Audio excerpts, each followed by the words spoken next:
want to start with Talk about looking old. No, we're not. Don't do that. We're starting with your guy first. Right?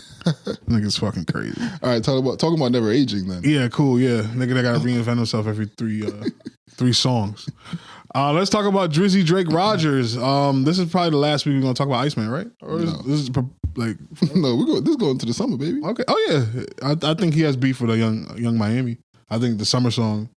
A beef? Yeah, like she might have the summer song of the summer. With Spend That? Yeah, nah. I think that might.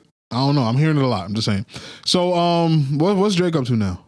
Well, first of all, we're gonna start off with a round of applause. He broke Michael Jackson's #1 records. Now, 15 to be exact. I heard Charlemagne say, not a big deal. The context is missing. That his music is not as these 15 #1s are not as impactful as Michael Jackson. No, it was more of the people had to go out and physically buy Michael Jackson's CDs. Yeah, I hear the argument a lot. How do you feel about that? I actually saw that. But that's not what Billboard is. Billboard is not sales. No, it wasn't about. Wait, no, you're right. It is sales. Yeah, it is sales. I'm thinking about streams. Yeah, the three is about the three. Yeah. This is my thing with that. Like, three #1s. I was seeing a lot of comments. People commenting, oh, how dare you compare, or whatever. Like, I get that, but get what? Like, I understand that, like, the difference. Obviously, the eras, Michael Jackson, Drake, we do live in a different era. But my thing is, they choosing to hate specifically on Drake. Yeah, I agree. Rihanna has more #1s. Like, Drake is the male, right? But Rihanna has more. Mariah Carey has more. Taylor Swift has more.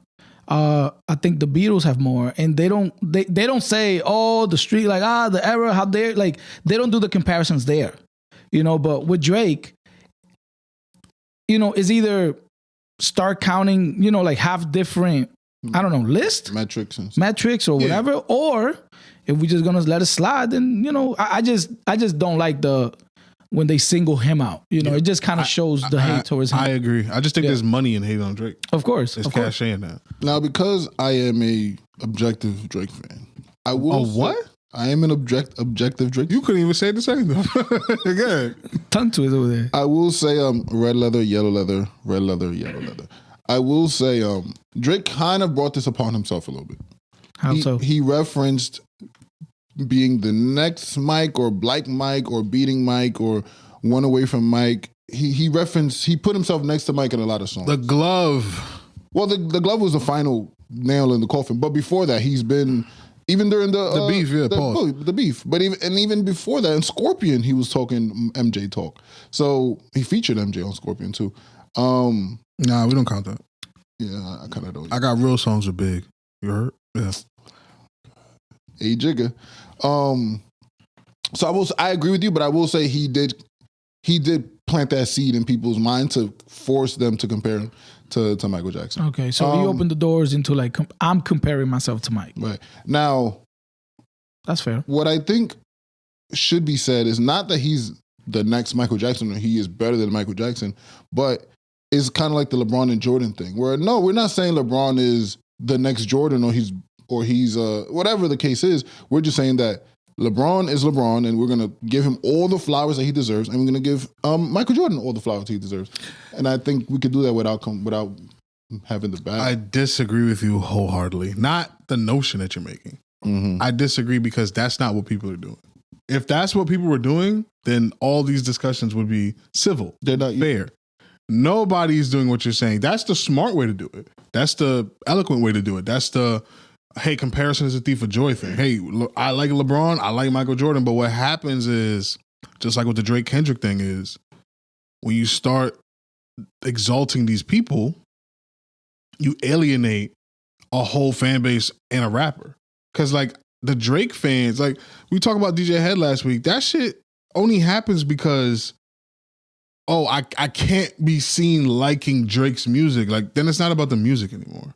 So if we were actual civil people, because I wasn't alive during the Nas Jay-Z beef, but I don't recall this whole, I can't like Jay-Z's music anymore because I like Nas. You know what I'm saying? Like, right.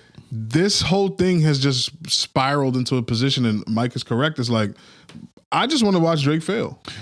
Even in his success, it doesn't matter. Like Charlamagne saying something like that, and Charlamagne's a person I respect. Yeah. For him to just like, unless he was just saying it in jest, like he's purposely poking at the Drake fans because he knows what triggers Drake fans. Right. But on its face value, it's like it's really nasty. Like, bro, that's an achievement. I don't care how you got there. Yeah. It's an achievement because somebody had to go play the records. Somebody had to go buy the records. Like Drake is a once in a generational talent, and give him his flowers. Why we always gotta wait till niggas die to give them their flowers? 100%. Like Michael Jackson was like a laughingstock before he died. Ironically, the Gold Roses, Drake and Rick Ross. That's what. There you go. Exactly. Yeah. So let's give these people their flowers while they can still smell them. I know that's like some corny cliche shit, but it's true. By the way, if you're looking for another another fire Drake verse, that verse on Gold Roses. Gold Roses. Okay. Ooh. Okay. The Tuscan leather shit y'all was pumping the whole weekend. I paid the cost to be the boss, and it wasn't even my most expensive purchase. Y'all not sad about that? No more Drake and Ross? Yeah. I was sad 2 years ago. As soon as I'm like, oh man, but it just got worse, and I'm sad. I'm definitely sad. Yeah. Okay. I'm sadder about. I would have rather kept Drake and Ross and got rid of Drake and Future. I think that's a fair take because I think the Drake and Future thing has ran its course, and not to make it weird, but I feel like Drake gets from 21 Savage what he gets from Future. Like, why does he need both of them? Like I can live. There's no other Ross. Yeah. Where's the Ross? You know what I'm saying? Yeah, shout out Drake though. What is it? 14 number one hits? I want to see another Drake and Big Sean song. I want to hear what that sounds like today. Big Sean. Big Sean can still spit. I mean, I like Big Sean. Yeah, I think he's nice. Remember the both of them used to beef about the flow? Who made the super duper flow? Yeah. Even though it was Ludacris? Like Ludacris made that flow before both of them. But it's fine. Yeah. But anyway, so that was a sidebar. Yeah. Shout out Drake, man.